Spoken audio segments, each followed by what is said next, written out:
वास्तविक घटनाओं से प्रेरित भूत की कहानियां। सपनों की नगरी मुंबई शहर में स्थित मशहूर मुकेश मिल्स से जुड़े किस्से तो आपने सुने ही होंगे, और अगर नहीं सुने तो आज मैं आपके लिए इसी जगह से जुड़ा एक दिल दहला देने वाला किस्सा लेकर आया हूं। भले ही आप मुकेश मिल्स ना गए हों, लेकिन हम सबने इस जगह को फिल्मों में जरूर देखा होगा।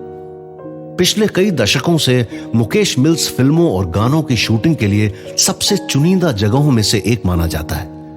खासकर हॉरर मूवीज शूट करने के लिए जब बात आती है तो मुकेश मिल्स डायरेक्टर्स की पहली चॉइस होती है। और यही वजह है कि पिछले कुछ सालों तक यहां पर भारी मात्रा में आम जनता घूमने के लिए आती थी। यहां तक कि मुंबई के स्थानीय लोगों के लिए यह जगह किसी पार्टी डेस्टिनेशन से कम नहीं थी। लेकिन अब ऐसा नहीं है। बीते कुछ भयानक हादसों के बाद से यहां सूर्यास्त होने के बाद कोई भी जाने का साहस नहीं करता। और ऐसे ही एक भयंकर हादसे की शिकार हुई थी एक एक्ट्रेस और उसकी पूरी टीम, जो यहां एक फिल्म शूट करने के सिलसिले में आए थे। यह कहानी है अभिलाषा सेन की। अभिलाषा पेशे से एक एक्ट्रेस थी जो एक हॉरर फिल्म की लीड एक्ट्रेस के तौर पर चुनी गई थी। वो इस फिल्म में अपने रोल को लेकर बेहद एक्साइटेड थी। यूं तो मुकेश मिल्स में शूटिंग अक्सर दिन के समय में होती है, पर इस फिल्म के कुछ सीन्स को डायरेक्टर ने रात के वक्त शूट करने का सोचा। उस समय भी मुकेश मिल्स को लेकर काफी खौफनाक अफवाहें उड़ी थी, मगर बावजूद इसके पूरी टीम रात की शूटिंग के लिए मान गई। उस शाम लगभग 6 बज रहे थे जब फिल्म की पूरी कास्ट और क्रू मुकेश मिल्स पहुंची। सब कोई वहां का लोकेशन देखकर सचमुच दंग रह गए। एक वीराना खंडहर जहां दूर दूर तक सिर्फ सन्नाटा छाया हुआ था। वो जगह फिल्म का सेट कम और भूत बंगला ज्यादा नजर आ रहा था। सब लोग पहले सीन के शूट की तैयारी में बाहर ही कंपाउंड एरिया में तैयारी कर रहे होते हैं। वहीं अभिलाषा भी अपने डायलॉग्स की रिहर्सल कर रही होती है कि तभी एकदम से अभिलाषा का ध्यान मुकेश मिल्स के अंदर की ओर जाता है, यानी वहां टूटी हुई इमारत की तरफ। उसको बार बार महसूस होता है जैसे उस इमारत की छत पर कोई खड़ा हो, और यह बात वो अपने एक साथ काम करने वाले को एक्टर को भी बताती है। ध्रुव, वहां छत की तरफ कोई खड़ा है क्या? वहां अंधेरे में कौन हो सकता है? सब लोग तो यहीं। अभिलाषा, नहीं, कोई तो है वहां। काफी देर से नोटिस कर रही हूँ। चलो ना एक बार देख आते हैं। तुम सच में पागल हो गई हो। अभी तक शूटिंग स्टार्ट भी नहीं हुई है और तुम्हारी एक्टिंग पहले से शुरू हो गई। मैं अभी आता हूँ, किसी का फोन आ रहा है। अभिलाषा ने वाकई किसी को उस खंडहर की छत पर खड़ा देखा, लेकिन ध्रुव उसकी बातों पर गौर ही नहीं कर रहा था, उल्टा मजाक बना रहा था। और बाकी सब अपने कामों में पहले से ही व्यस्त थे। पहले अभिलाषा ने इधर उधर देखा, मगर उसकी जिज्ञासा इतनी ज्यादा बढ़ने लगी कि वो खंडहर की ओर अकेले जाने लगे, जैसे कोई उसको अपनी ओर खींचने लगा हो। लेकिन छत पर कोई नहीं दिखता। अभिलाषा ढूंढते हुए छत के उसी कॉर्नर पर जाकर खड़ी हो जाती है और वहां से सबको देखने लगती है। लेकिन अचानक से उसको ऐसा एहसास होता है जैसे पीछे से किसी ने जोर का धक्का दिया हो। वो किसी तरह से बस गिरते गिरते बचती है, लेकिन उसने जब पीछे मुड़कर देखा तो वहां कोई नजर नहीं आता। पहले तो उसको यही लग रहा था कि कोई मस्ती करने की कोशिश कर रहा है उसके साथ, लेकिन ऐसा नहीं था। वहां आसपास कोई भी नहीं होता। इस अजीब घटना के बाद वो डर से कांपने लगती है और वहां से भाग निकलने की कोशिश करती है, मगर नीचे जाते वक्त उसको अपने जूतों के साथ साथ किसी और के जूतों की भी आवाज आती है। यानी सीढ़ियों से उतरते समय 2 नहीं बल्कि 4 पैरों की आवाज आ रही थी।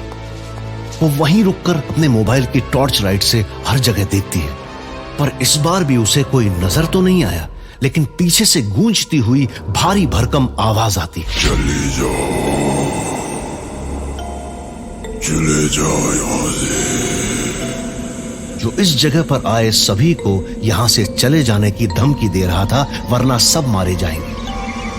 ये सब सुनकर अभिलाषा के चेहरे की रंगत उड़ जाती है। उसको यकीन हो जाता है कि इस जगह में कुछ तो गड़बड़ जरूर है, किसी ऐसे की मौजूदगी जो उसे तो नजर नहीं आ रहा था, मगर वो अभिलाषा को देख रहा था।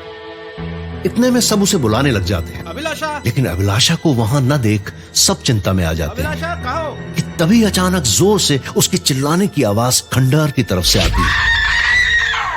जब सबकी नजर खंडहर की तरफ गई तो वहां से भागते हुए अभिलाषा आ रही थी। सबने उससे बहुत पूछने की कोशिश की, मगर उसने उस खंडहर में हुई घटना के बारे में किसी को कुछ भी नहीं बताया।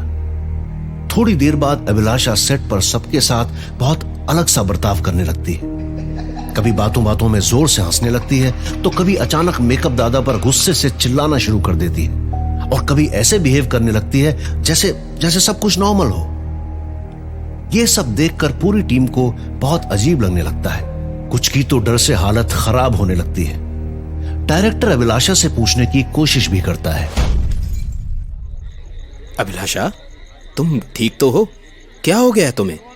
हाँ सर, एक्चुअली यहाँ कुछ अजीब है। ये जगह शायद ठीक नहीं है। क्यों अभिलाषा, क्या प्रॉब्लम है इस जगह में? कहीं तुमने भी यहाँ भूत तो नहीं देख लिया? देखो, ये सब सिर्फ अफवाहें हैं, ऐसा कुछ भी नहीं है यहाँ पे। चलो पहला सीन शूट करते हैं। डायलॉग्स तो याद है ना? हाँ, रेडी सर। अभिलाषा शूट करने के लिए तैयार तो हो जाती है, मगर इससे पहले कि शूटिंग शुरू हो उसका रूप पूरी तरह से बदल जाता है, जिसे देखकर सब लोगों की सांसें थम जाती हैं, यहां तक कि खुद डायरेक्टर की भी।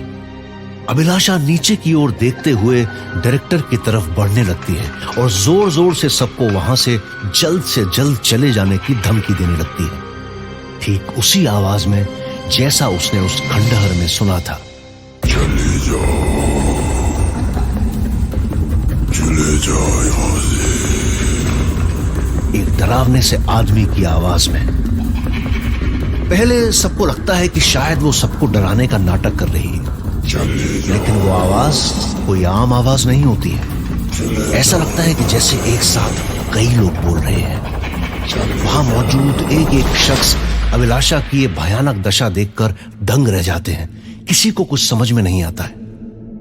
इससे पहले कि कोई उसके करीब जाने की कोशिश करे, वो अचानक बेहोश होकर जमीन पर गिर पड़ती है, और तभी मुकेश मिल्स की रखवाली करने वाला सिक्योरिटी गार्ड वहां आता है, और उसने एक ऐसी बात बताई जिससे सबके होश उड़ गए। उस गार्ड के मुताबिक किसी आत्मा ने अभिलाषा को अपने वश में कर लिया था, इसलिए वो सबको यहां से चले जाने की धमकी दे रही थी। दरअसल मुकेश मिल्स में साल 1982 में जो आग हादसा हुआ था, उसमें कई कर्मचारियों की मौत हो गई थी।